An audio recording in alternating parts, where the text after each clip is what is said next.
ദാനിയേലിന്റെ പുസ്തകം 4-ാം അധ്യായം. നെബൂഖദ്നേസർ രാജാവ് സർവ്വഭൂമിയിലും പാർക്കുന്ന സകല വംശങ്ങൾക്കും ജാതികൾക്കും ഭാഷക്കാർക്കും എഴുതുന്നത്: നിങ്ങൾക്ക് ശുഭം വർദ്ധിച്ചു വരട്ടെ. അത്യുന്നതനായ ദൈവം എങ്കിൽ പ്രവർത്തിച്ച അടയാളങ്ങളും അത്ഭുതങ്ങളും പ്രസിദ്ധമാക്കുന്നത് നന്നെന്ന് എനിക്ക് തോന്നിയിരിക്കുന്നു. അവൻ്റെ അടയാളങ്ങൾ എത്ര വലിയവ, അവൻ്റെ അത്ഭുതങ്ങൾ എത്ര ശ്രേഷ്ഠമായവ. അവൻ്റെ രാജ്യത്വം എന്നേക്കുമുള്ള രാജ്യത്വവും അവൻ്റെ ആധിപത്യം തലമുറ തലമുറയായുള്ളതും ആകുന്നു. നെബൂഖദ്നേസർ എന്ന ഞാൻ എൻ്റെ അരമനയിൽ സ്വൈര്യമായും എൻ്റെ രാജധാനിയിൽ സുഖമായും വസിച്ചിരിക്കുമ്പോൾ ഒരു സ്വപ്നം കണ്ടു. അതു നിമിത്തം ഭയപ്പെട്ട് കിടക്കയിൽ വെച്ച് എനിക്കുണ്ടായ നിരൂപണങ്ങളാലും ദർശനങ്ങളാലും വ്യാകുലപ്പെട്ടു. സ്വപ്നത്തിൻ്റെ അർത്ഥം അറിയിക്കേണ്ടതിന് ബാബേലിലെ സകല വിദ്വാൻമാരെയും എൻ്റെ മുൻപിൽ കൊണ്ടുവരുവാൻ ഞാൻ കൽപ്പിച്ചു. അങ്ങനെ മന്ത്രവാദികളും ആഭിചാരകന്മാരും കൽദേരും ശകുനവാദികളും അകത്തു വന്നു. ഞാൻ സ്വപ്നം അവരോട് വിവരിച്ചു പറഞ്ഞു. അവർ അർത്ഥം അറിയിച്ചില്ല താനും. ഒടുവിൽ എൻ്റെ ദേവന്റെ നാമധേയപ്രകാരം ബേൽഷസർ എന്ന് പേരുള്ളവനും വിശുദ്ധ ദേവന്മാരുടെ ആത്മാവുള്ളവനുമായ ദാനിയേൽ എൻ്റെ മുൻപിൽ വന്നു. അവനോട് ഞാൻ സ്വപ്നം വിവരിച്ചത് എന്തെന്നാൽ: മന്ത്രവാദി ശ്രേഷ്ഠനായ ബേൽഷസറേ, വിശുദ്ധ ദേവന്മാരുടെ ആത്മാവ് നിന്നിലുണ്ടെന്നും ഒരു രഹസ്യവും നിനക്ക് വിഷമമല്ലെന്നും ഞാൻ അറിയുന്നതുകൊണ്ട് ഞാൻ കണ്ട സ്വപ്നത്തിൻ്റെ താല്പര്യവും അർത്ഥവും പറക. കിടക്കയിൽ വെച്ച് എനിക്കുണ്ടായ ദർശനമാവിത്: ഭൂമിയുടെ നടുവിൽ ഞാൻ ഒരു വൃക്ഷം കണ്ടു. അത് ഏറ്റവും ഉയരമുള്ളതായിരുന്നു. ആ വൃക്ഷം വളർന്ന് ബലപ്പെട്ടു. അത് ആകാശത്തോളം ഉയരമുള്ളതും സർവ്വഭൂമിയുടെയും അറ്റത്തോളം കാണാകുന്നതും ആയിരുന്നു. അതിൻ്റെ ഇല ഭംഗിയുള്ളതും ഫലം അനവധിയും ആയിരുന്നു. എല്ലാവർക്കും അതിൽ ആഹാരമുണ്ടായിരുന്നു. കാട്ടുമൃഗങ്ങൾ അതിൻ്റെ കീഴെ തണലിളച്ചു വന്നു. ആകാശത്തിലെ പക്ഷികൾ അതിൻ്റെ കൊമ്പുകളിൽ വസിച്ചു. സകല ജഡവും അതുകൊണ്ട് ഉപജീവനം കഴിച്ചു പോന്നു. കിടക്കയിൽ വെച്ച് എനിക്കുണ്ടായ ദർശനത്തിൽ ഒരു ദൂതൻ, ഒരു പരിശുദ്ധൻ തന്നെ, സ്വർഗത്തിൽ നിന്ന് ഇറങ്ങി വരുന്നത് ഞാൻ കണ്ടു.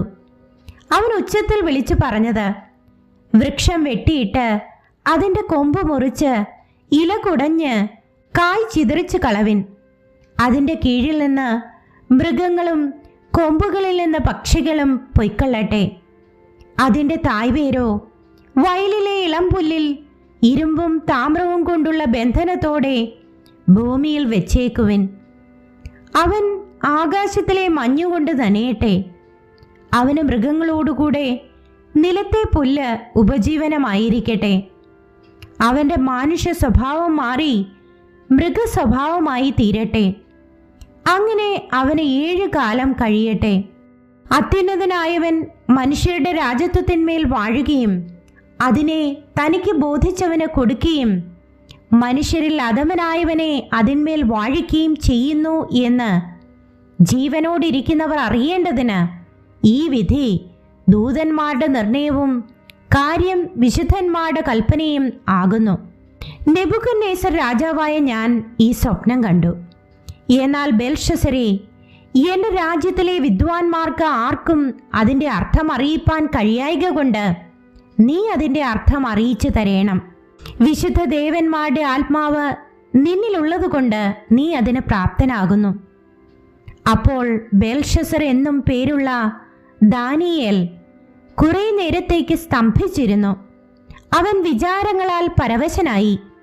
രാജാവ് അവനോട്: ബേൽഷസരേ, സ്വപ്നവും അതിൻ്റെ അർത്ഥവും നിമിത്തം നീ പരവശനാകരുതേ എന്ന് കൽപ്പിച്ചു. ബേൽഷസർ ഉത്തരം പറഞ്ഞത്: യജമാനനെ, സ്വപ്നം തിരുമനസ്സിലെ ശത്രുക്കൾക്കും അതിൻ്റെ അർത്ഥം തിരുമനസ്സിലെ വൈരികൾക്കും ഭവിക്കട്ടെ. വളർന്നു ബലപ്പെട്ടതും ആകാശത്തോളം ഉയരമുള്ളതും ഭൂമിയിൽ എല്ലായിടത്തു നിന്നും കാണാകുന്നതും ഭംഗിയുള്ള ഇലയും അനവധി ഫലവും എല്ലാവർക്കും ആഹാരവുമുള്ളതും കീഴെ കാട്ടുമൃഗങ്ങൾ വസിച്ചതും കൊമ്പുകളിൽ ആകാശത്തിലെ പക്ഷികൾക്ക് പാർപ്പിടമുണ്ടായിരുന്നതുമായി കണ്ട വൃക്ഷം രാജാവേ, വർദ്ധിച്ച് ബലവാനായി തീർന്നിരിക്കുന്ന തിരുമേനി തന്നെ. തിരുമനസ്സിലെ മഹത്വം വർദ്ധിച്ച് ആകാശം വരെയും ആധിപത്യം ഭൂമിയുടെ അറുതി വരെയും എത്തിയിരിക്കുന്നു. ഒരു ദൂതൻ, ഒരു പരിശുദ്ധൻ തന്നെ സ്വർഗത്തിൽ നിന്ന് ഇറങ്ങി വന്നു. വൃക്ഷത്തെ വെട്ടിയിട്ട് നശിപ്പിച്ചു കളവിൻ, എങ്കിലും അതിൻ്റെ തായ്വേർ വയലിലെ ഇളംപുല്ലിൽ ഇരുമ്പും താമ്രവും കൊണ്ടുള്ള ബന്ധനത്തോടുകൂടെ ഭൂമിയിൽ വെച്ചേക്കുവിൻ. അവൻ ആകാശത്തിലെ മഞ്ഞുകൊണ്ട് നനയട്ടെ. അവന് 7 കാലം കഴിയുന്നതുവരെ അവൻ്റെ ഉപജീവനം കാട്ടുമൃഗങ്ങളോടുകൂടെ ആയിരിക്കട്ടെ എന്നിങ്ങനെ പറയുന്നത് രാജാവ് കണ്ടുവല്ലോ. രാജാവേ, അതിൻ്റെ അർത്ഥം ഇതാകുന്നു: എൻ്റെ യജമാനായ രാജാവിൻ്റെ മേൽ വരുന്ന അത്യുന്നതനായവൻ്റെ വിധി ഇത് തന്നെ. തിരുമേനിയെ മനുഷ്യരുടെ ഇടയിൽ നിന്ന് നീക്കിക്കളയും. തിരുമനസ്സിലെ വാസം കാട്ടുമൃഗങ്ങളോട് കൂടെയാകും. തിരുമേനിയെ കാളയെപ്പോലെ പുല്ല് തീറ്റും. തിരുമേനി ആകാശത്തിലെ മഞ്ഞുകൊണ്ട് നനയും. മനുഷ്യരുടെ രാജത്വത്തിന്മേൽ അത്യുന്നതനായവൻ വാഴുകയും അതിനെ തനിക്ക് ബോധിച്ചവന് കൊടുക്കുകയും ചെയ്യുന്നുവെന്ന് തിരുമനസ്സുകൊണ്ട് അറിയുന്നതുവരെ 7 കാലം കഴിയും.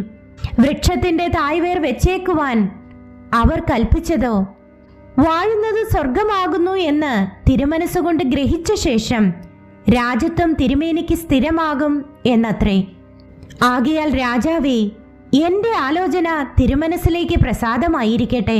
നീതിയാൽ പാപങ്ങളെയും ദരിദ്രന്മാർക്ക് കൃപ കാട്ടുന്നതിനാൽ അകൃത്യങ്ങളെയും പരിഹരിച്ചു കൊള്ളുക. അതിനാൽ പക്ഷേ തിരുമനസ്സിലെ സുഖകാലം ദീർഘമായി നിൽക്കും. ഇതെല്ലാം നെബൂഖദ്നേസർ രാജാവിന് വന്നു ഭവിച്ചു. 12 മാസം കഴിഞ്ഞിട്ട് അവൻ ബാബേലിലെ രാജമന്ദിരത്തിന്മേൽ ഉലാവിക്കൊണ്ടിരുന്നു. ഇത് ഞാൻ എൻ്റെ ധനമാഹാത്മ്യത്താൽ എൻ്റെ പ്രതാപ മഹത്വത്തിനായിട്ട് രാജധാനിയായി പണിത മഹതിയാം ബാബേൽ അല്ലയോ എന്ന് രാജാവ് പറഞ്ഞു തുടങ്ങി. ഈ വാക്ക് രാജാവിൻ്റെ വായിൽ ഇരിക്കുമ്പോൾ തന്നെ സ്വർഗത്തിൽ നിന്ന് ഒരു ശബ്ദമുണ്ടായതെന്തെന്നാൽ, നെബൂഖദ്നേസർ രാജാവേ, നിന്നോടിത് കൽപ്പിക്കുന്നു. രാജത്വം നിന്നെ വിട്ട് നീങ്ങിയിരിക്കുന്നു. നിന്നെ മനുഷ്യരുടെ ഇടയിൽ നിന്ന് നീക്കിക്കളയും. നിന്റെ പാർപ്പ് കാട്ടിലെ മൃഗങ്ങളോടുകൂടി ആയിരിക്കും. നിന്നെ കാളയെപ്പോലെ പുല്ല് തീറ്റും. അത്യുന്നതനായവൻ മനുഷ്യരുടെ രാജത്വത്തിന്മേൽ വാഴുകയും അതിനെ തനിക്ക് ബോധിച്ചവന് കൊടുക്കുകയും ചെയ്യുന്നു എന്ന് നീ അറിയുന്നതുവരെ നിനക്ക് 7 കാലം കഴിയും. ഉടൻ തന്നെ ആ വാക്ക് നെബൂഖദ്നേസറിന് നിവൃത്തിയായി. അവനെ മനുഷ്യരുടെ ഇടയിൽ നിന്ന് നീക്കിക്കളഞ്ഞു. അവന്റെ രോമം കഴുകന്റെ തൂവൽ പോലെയും അവന്റെ നഖം പക്ഷിയുടെ നഖം പോലെയും വളരുന്നതുവരെ അവൻ കാള എന്ന പോലെ പുല്ല് തിന്നുകയും അവന്റെ ദേഹം ആകാശത്തിലെ മഞ്ഞുകൊണ്ട് നനയുകയും ചെയ്തു. ആ കാലം കഴിഞ്ഞിട്ട് നെബൂഖദ്നേസർ എന്ന ഞാൻ സ്വർഗത്തിലേക്ക് കണ്ണുയർത്തി. എൻ്റെ ബുദ്ധിയും എനിക്ക് മടങ്ങി വന്നു. ഞാൻ അത്യുന്നതനായവനെ വാഴ്ത്തി എന്നേക്കും ജീവിച്ചിരിക്കുന്നവനെ സ്മരിച്ചു ബഹുമാനിക്കുകയും ചെയ്തു. അവന്റെ ആധിപത്യം എന്നേക്കുമുള്ള ആധിപത്യവും അവന്റെ രാജത്വം തലമുറ തലമുറയായുള്ളതുമല്ലോ. അവൻ സർവഭൂവാസികളെയും നാസ്തിയായി എണ്ണുന്നു. സ്വർഗീയ സൈന്യത്തോടും ഭൂവാസികളോടും ഇഷ്ടം പോലെ പ്രവർത്തിക്കുന്നു. അവന്റെ കൈ തടുപ്പാനോ നീ എന്തു ചെയ്യുന്നു എന്ന് അവനോട് ചോദിപ്പാനോ ആർക്കും കഴിയുകയില്ല. ആ നേരത്ത് തന്നെ എൻ്റെ ബുദ്ധി മടങ്ങി വന്നു.